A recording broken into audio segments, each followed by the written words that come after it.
It started with a single question, a simple reporter asking Donald Trump whether he was willing to forgive Marjorie Taylor Greene. And instantly, the entire illusion of unity shattered. Trump didn't hesitate, didn't soften, didn't even pretend. Instead, he shut it down so fast that everyone watching knew something far more explosive was happening behind the scenes. He blamed Greene's philosophy, mocked Thomas Massie as stupid, and insisted that Greene would have never survived a primary without him.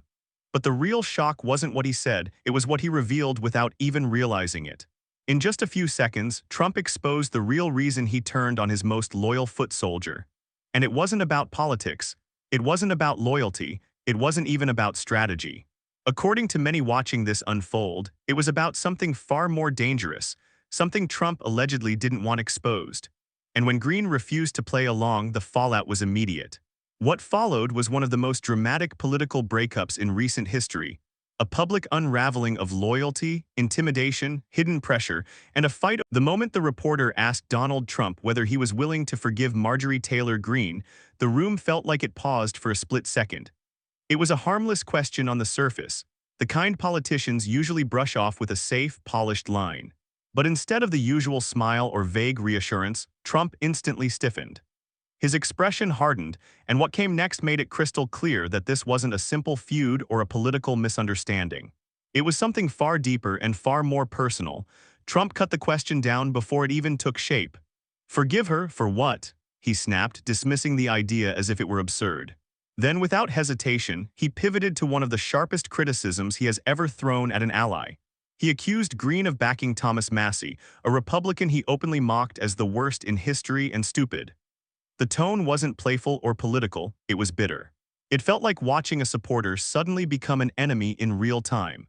But the part that truly raised eyebrows was the way Trump framed Greene's entire career as something she owed to him personally. He claimed she would never survive a primary without his help and implied that her political identity depended on staying loyal to him. That wasn't analysis, that was punishment. And yet the more he spoke, the more obvious it became that something bigger had triggered this explosion. This wasn't about Massie, it wasn't about Greene's philosophy. It wasn't even about 2024 strategy. Trump's sudden intensity suggested a hidden pressure point, something Greene touched that he didn't want exposed. Commentators watching the interview immediately picked up on it.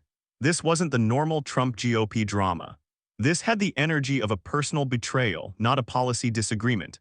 And the moment he let his guard slip, he revealed a crack in the story, a crack that pointed straight. It didn't take long for the real reason behind the fallout to slip out, and it came straight from Trump's own mouth. In the middle of his rant about Greene backing the wrong people, he casually mentioned Thomas Massie's push to release the Epstein files. It was quick, almost accidental, but it changed the entire energy of the conversation. Suddenly, this wasn't about political strategy or personality clashes.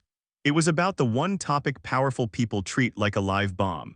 For months, rumors had circulated online, whispers that Trump was doing everything he could to stall the release of those files. Commentators pointed out his vague statements, his sudden silence whenever Epstein came up, and his frustration with Republicans pushing transparency. Until now, it all sounded like speculation. But when Trump tied his anger directly to Greene's support for Massie's efforts, the pieces started falling into place. Greene wasn't just supporting a colleague. She was backing a process that would force Congress to vote, publicly, on the record, about making the Epstein files available to the American people.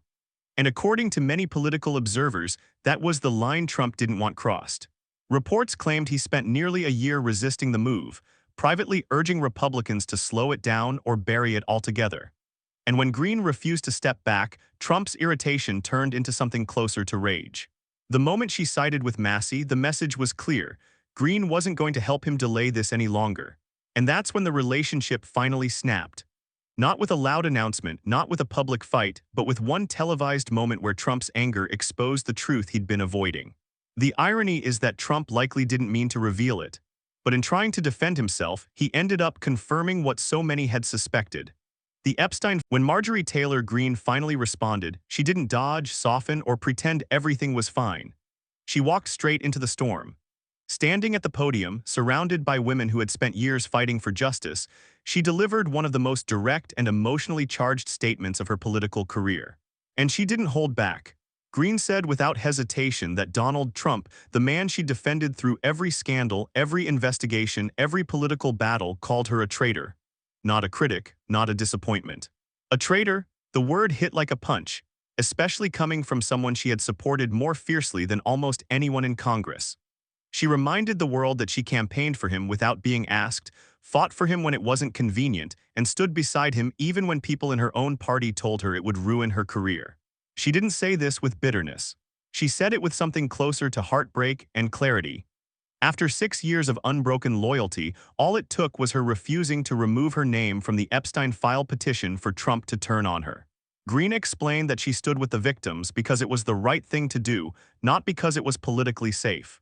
She emphasized that young women had been exploited, silenced, and ignored for years, and she refused to be part of burying the truth. What made her statement even more powerful was how calm she remained. She wasn't yelling. She wasn't lashing out. She was simply drawing a line she never thought she would have to draw. She said her self-worth didn't come from a politician, it came from her faith. And she made it clear, if choosing transparency meant losing Trump's approval, then she was willing to lose it. But Greene wasn't finished. Because what came next didn't just challenge Trump's accusations. It exposed the deeper political battle happening behind closed doors.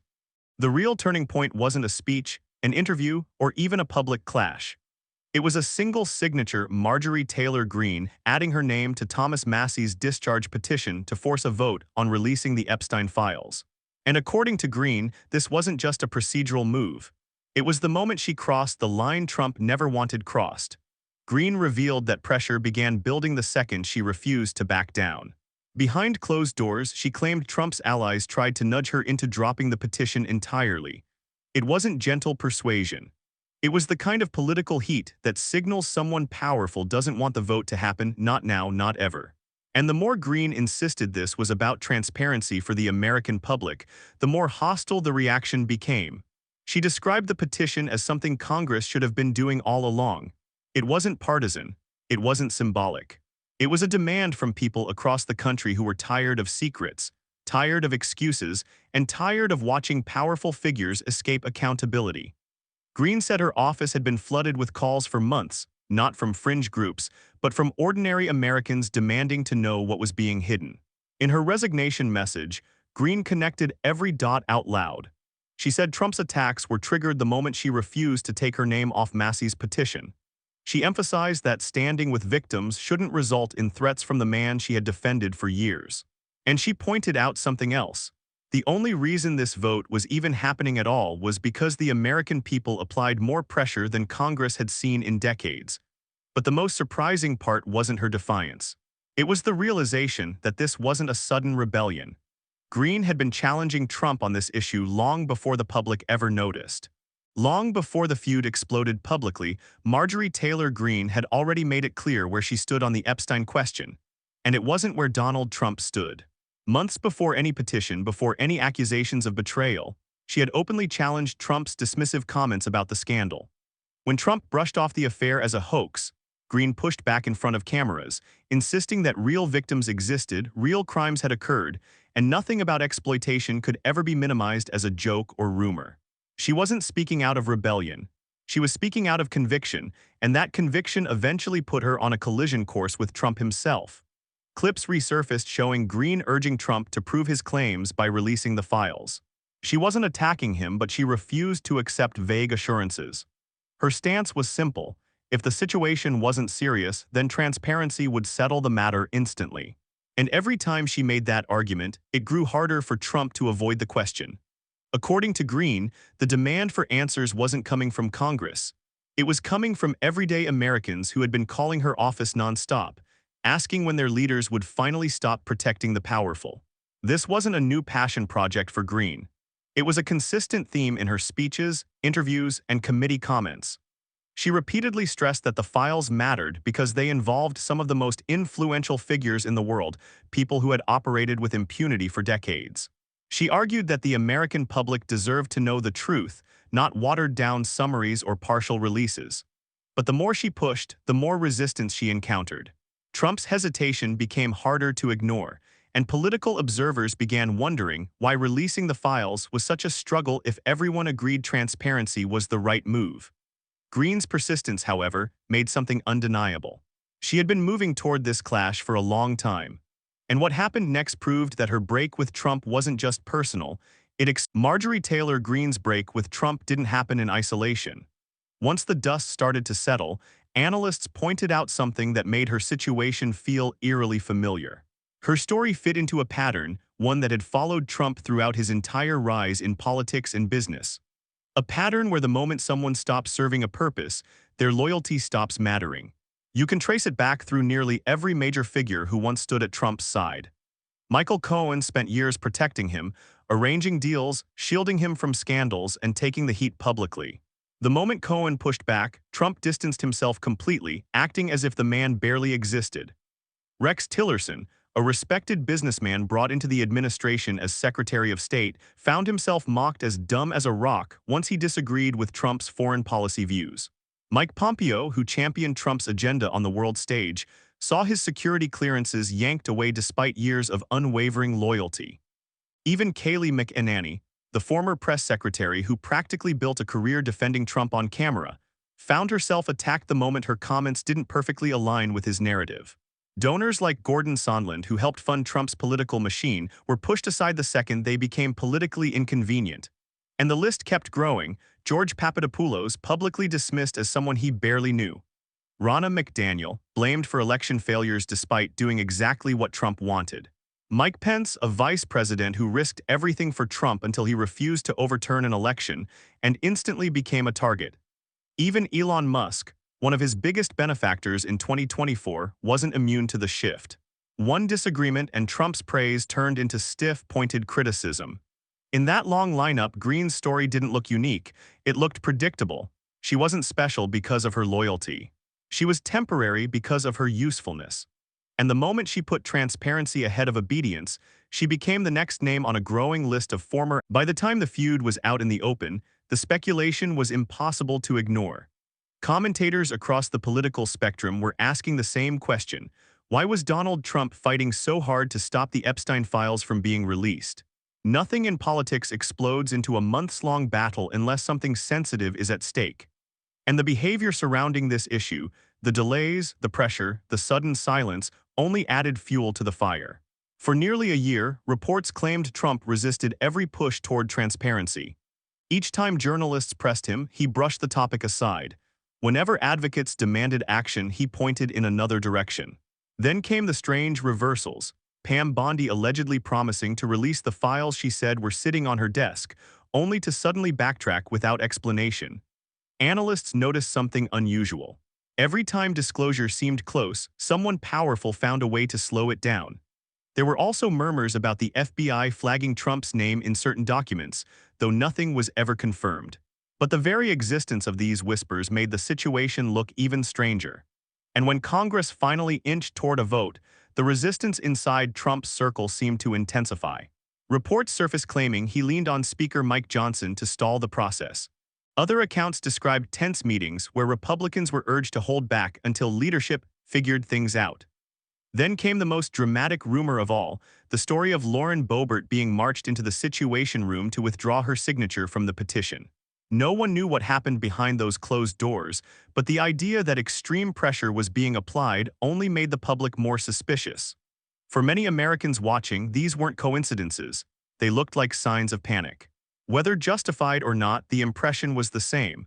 Someone didn't want the files When the smoke finally began to clear, Marjorie Taylor Greene's split with Trump didn't just look like a political feud, it looked like a revelation.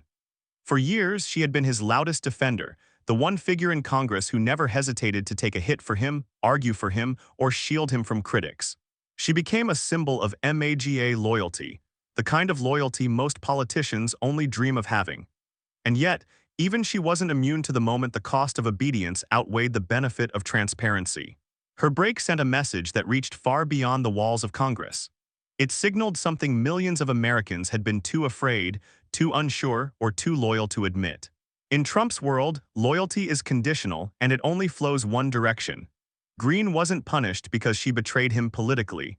She was punished because she stopped protecting the one thing he didn't want exposed. The message that sent to the rest of his allies was undeniable. If the movement's most devoted warrior could be cast aside the second she acted independently, then no one was protected. For many watching, Greene's shift wasn't just a personal awakening. It was a crack in the foundation of a political identity built entirely on the idea that Trump rewards loyalty and punishes opposition. She had spent years proving her devotion. She had risked her reputation, her alliances, and her credibility.